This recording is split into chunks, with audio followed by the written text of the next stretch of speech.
dostlar, bugün bizlere Arabistan Suudi'den Hacı Mecid Sıdiki tarafından gelen her bir garip aile hayat iymiş için hatmen inşallah bizler her bir garip aile var tavsiye ederiz. Teşekkür her bir misafir ildaşlarımızdan, tüccarlarımızdan. Eğer de sizlerem may mübarek Ramazan roza aylarında her bir garip ailelerin eline tutmak isteseniz hatmen sahavat sıfırası gepleşik akla ve hem de Türkmen radyosundan vasile bol hatmen göndeririz. Her bir iyimlikler alas, her renk iyimlikler inşallah Hafidullah Can kameranı bakıyor. İnşallah bizler her bir garip ailelere tavsiye ederiz. Bizlerin videolarımızı unutmayın. Hatmen bizler izlerler dostlar. Assalamu alaikum aziz ildaşlar. Yine hem görüşünüz yani bizler bir garip aile geldik. Hatmen inşallah dostlarımız tarafından gelen ve Hacı Mecid Sıdiki Arabistan'ın bizlere gönderen. Assalamu alaikum aziz mehriban ildaşlar. Emelerinize her yerde bolsanız can sağlıkta yaşap yürün bolsanız bugün geldik Ramazan ayında bir garip aile Hacı Mecid Sıdiki Arabistan ülkesinden bizlere radırak yardım gönderen te 6-7 familya bizler her bir familya haydun gününde bolar yani meyveye hoş kaldık. İnşallah yine hem hatmen bizler yardımlıkları dostlarımız tarafından geliyor. Bizler vesile bol hatmen inşallah göndeririz. Aziz avladiz Arabistan Suudi'den Hacı Mecidcan bizlerge takdim kıyan ekene bir dua berseyiz inşallah yine hem yardımları var. Hatmen vaziyetge ketiririz inşallah.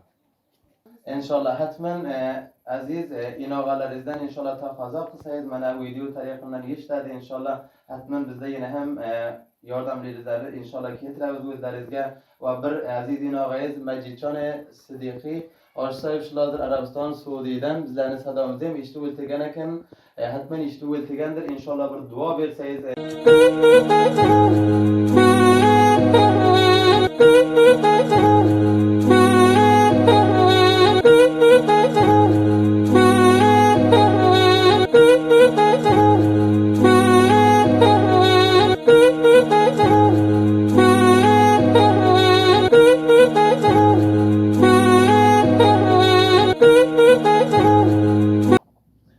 Assalamu alaikum aziz mehriban ildaşlar. Yine hem bir garip aile geldik bizler. Hatmen bu garip ailenin kıyınçılıklarını soruyor.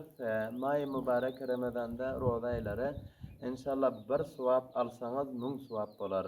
Bir apqanı verseniz 70 apqanı bolup inşallah her bir garip ailenin derdine deger bizler hem Hacı Mecid Arabistan'dan bir 7 tane familya gönderin te hatmen bizler her bir familyelere tavsiye ettik. Bu familyanın inşallah müşkilatlarını soruyor. Arkadaşlar yine hem hatmen bu aile geldik. Bu ailenin müşkilatlarını soruyor. İnşallah hatmen teşekkür Hacı Mecid Sıdiki Arabistan'dan bizlere yardım noktalarımız göndermişsiniz. Bizlere sahavat sufrası adlı gepleşimiz Radyo Türkmen FM tarihinden hatmen vasile bolup geldik. Teknik bölümde de Hafidullah Can bizlere videoları çekiyor. Hatmen inşallah bizlerin Facebook sayfamız var. Her bir Ramazan ayında her bir garip ailelerin elinden tutmak isteseniz telefon belge hatmen yüzünü yazılıyor. Şu telefon belgeğine iderlan özünüzde aytsanız dadacan bir familyadan açın eter yaşıyorsunuz näme kıyınçılıklarınız var şular aytsanız Hacı Mecid Arabistan'dan bizlere radırak hayt iymiş gönderin. Hatmen inşallah kabul edin yine hem kömekler etmen özünüze getirin. Minnettar inşallah hatmen kıyınçılıklarınızdan hal olup gider. Onda bir dua verseniz Hacı Mecid Arabistan'dan eliniz götür bir dua verseniz inşallah şol yigitlerim yine hem kömekleri var inşallah alıp gelirsiniz. Amin inşallah. O mehriban ildaşlar bu garip aile geldik. Hatmen yine canımızın näme müşkilatı var, näme kıyınçılığı var. Hatmen bunu sorak geçer. Bir familyadan açın eper yaşıyorlar. Yine can özünüz aydık geçseniz bir familyadan açın eper yaşıyorsunuz.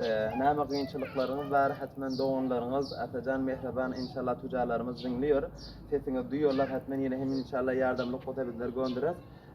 İnşallah özünüzden işte näme kıyınçılıklarınız var bizlerin bir azırak meyve hoşukta hayat bayram için bir 7 san familya amad eden tek özünüz hem bir şurada dostlarımızdan biri marifiyette bizlerin böyle vesile bulup geldik. İnşallah bu familyadan açın eper olup yaşayalım yine.